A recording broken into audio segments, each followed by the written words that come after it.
Kathleen Weller, and I have another reading and another song for you this afternoon. This selection is from Joan Chittister, someone that we know very well and have read in our contemplative book group. She writes, "In every great religious tradition, the concept is clear. To be contemplative, we must become converted to the consciousness that makes us one with the universe, in tune with the cosmic voice of God. We must become aware of the sacred in every single element of life. We must bring beauty to birth in a poor and plastic world. We must restore the human community. We must grow in concert with God who is within. We must be healers in a harsh society. We must become all those things that are the ground of contemplation, the fruits of contemplation, and the end of contemplation.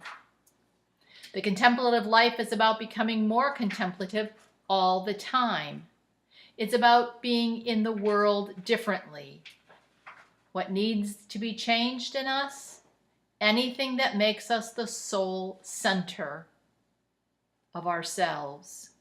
Anything that deludes us into thinking that we are simply a work in progress, all of whose degrees, status, achievements, and power are no substitute for the wisdom that a world full of God everywhere, in everyone, has to teach us.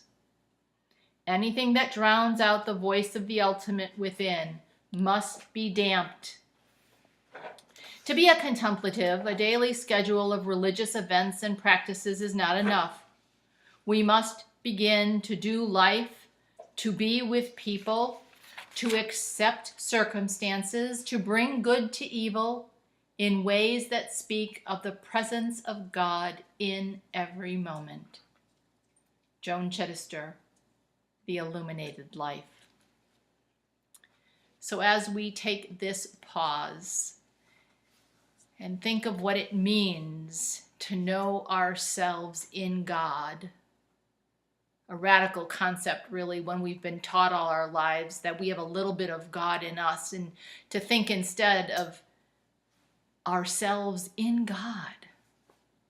As we pause to consider, let us listen to one of my favorite pieces of music from the boys' choir, Libera, and their album, A Song of Life.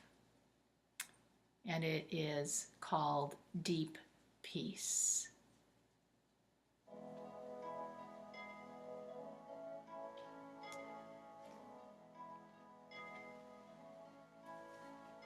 Deep peace of the rising